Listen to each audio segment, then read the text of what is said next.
So yeah, guys, join the Discord and leave me a question, and I'll try and address it next Majority Speaks. I think the next theme one will be for Nintendo 64 Vember. Very cool. You know what else is cool? We got a voicemail number that you can call and leave us a comment, question, feedback, whatever you like. And as long as it's appropriate, you know, I'll go ahead and play it on the next episode. So we got one from a longtime friend and fan, Mr. VGMashUP. Before I get to it, the number that you should dial for the voicemail is 1-917-267-8313. So once again, the number is 1-917-267-8313. VGMashUP, what have you got to say? Hello, Majora T. This is VGMashUP calling. What's up, VG? A question for you on the cell phone. And I know you are a huge N64 fan. Huge. So my question for you and the audience, or you, I guess, is of all N64 games that were not either published by Nintendo or Rare, which ones would you consider your favorites and would recommend to us, your viewers? Long-time listener, first-time caller. As always, thank you for taking my question. Looking forward to your answer. Bye. Beautiful question. Beautiful. I love the stipulation, not Nintendo or Rare, because that really narrows it down. I actually, you know, I'm a big Nintendo 64 proponent. I like the collecting aspect. I like having cartridges. I like, you know, cleaning my system. I got it working really well this year. And I'm actually selling a lot of my video games. So this shelf may actually look kind of like reduced over the coming weeks. That's mostly a monetary thing. But the Nintendo 64 is just heartfelt. I actually, if there's one system I probably couldn't bring myself to sell my games for, which is funny because I said I could at one point, it is that system. And I currently own, we're going to throw Shadow Man on there. 1, 2, 3, 4, 5, 6, 7, 8, 9, 10, 11 third-party Nintendo 64 games. Rare is kind of second-party in a way.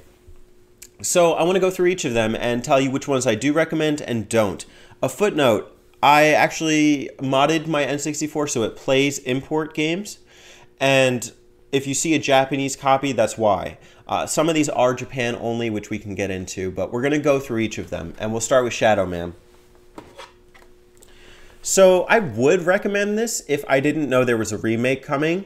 And because of that, I'm going to not recommend this until it gets ported. The company that's doing it seems mostly reliable, so I would expect that it's going to come out. It's the same company that did Turok on the Nintendo Switch, which a lot of people seem to like.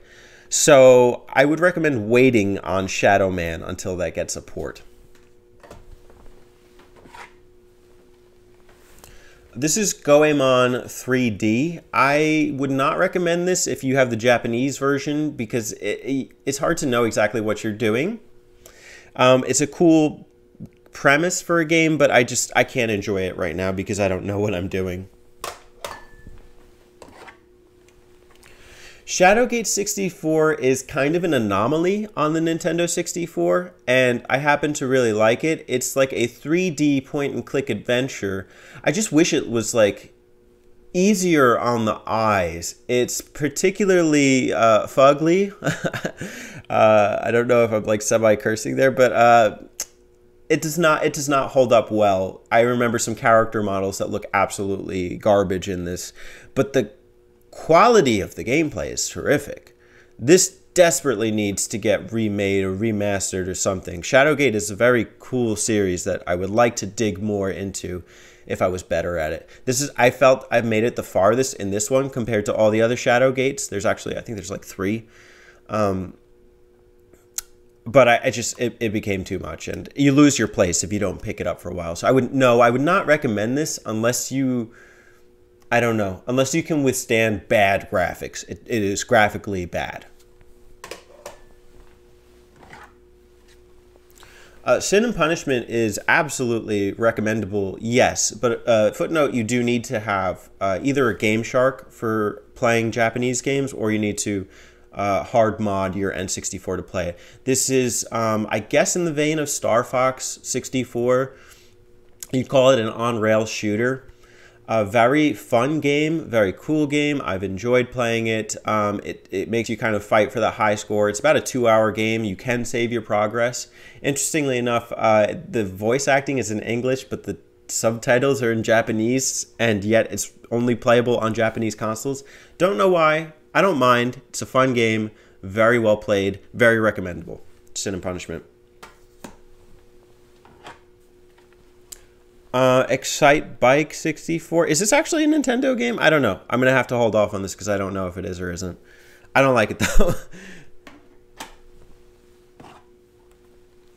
Goemon 3D. What do you call this? A level editor spaceship shooter game. This series actually is pretty long-lived in, like, from the NES era actually, up through possibly the N64, maybe further.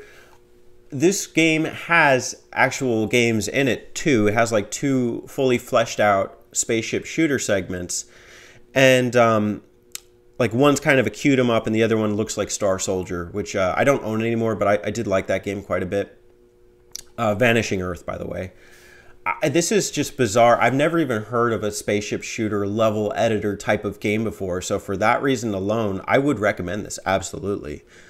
And there aren't many copies of this online. So if you see it for a good deal, I would say get it, personally.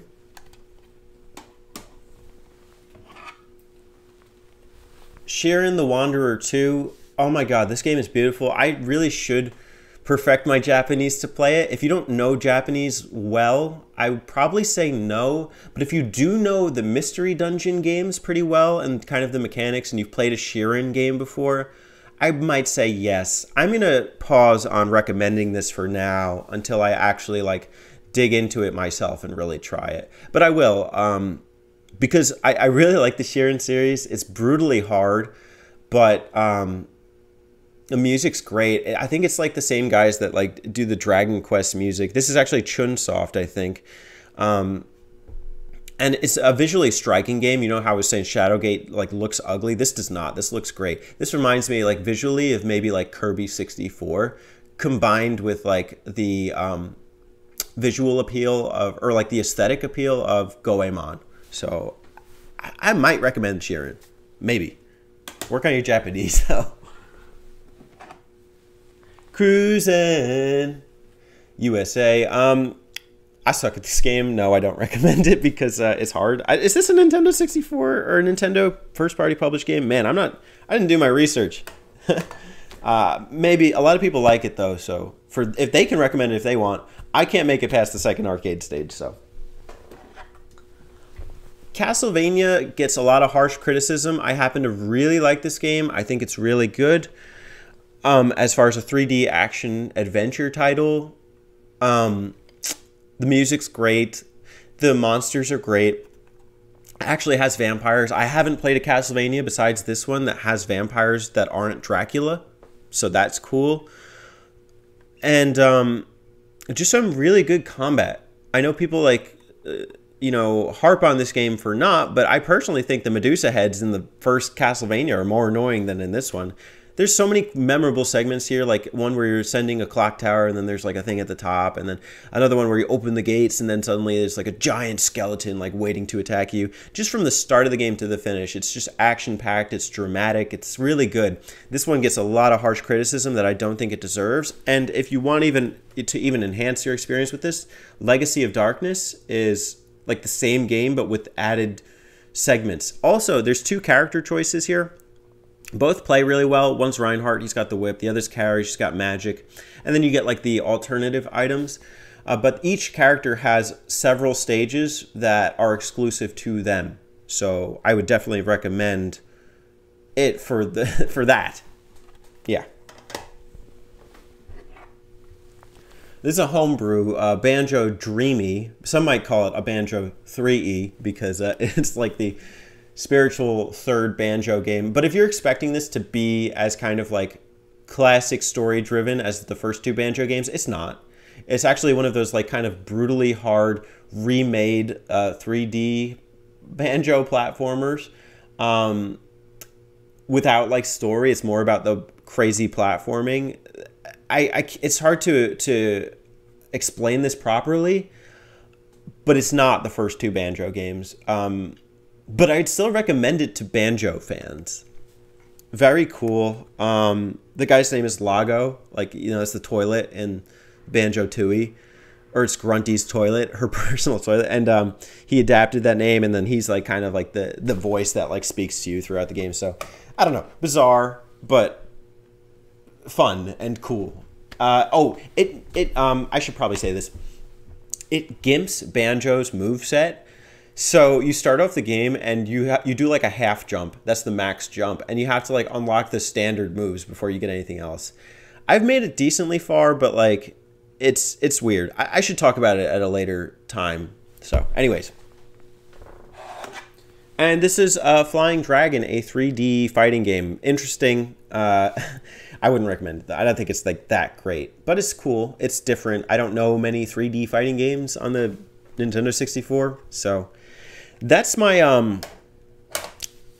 third-party collection, and the ones I wouldn't recommend. Thank you, VGMashUP, for the question. Guys at home, leave a voicemail yourselves, and I'd be happy to address it. This was very timely for the Nintendo 64 month.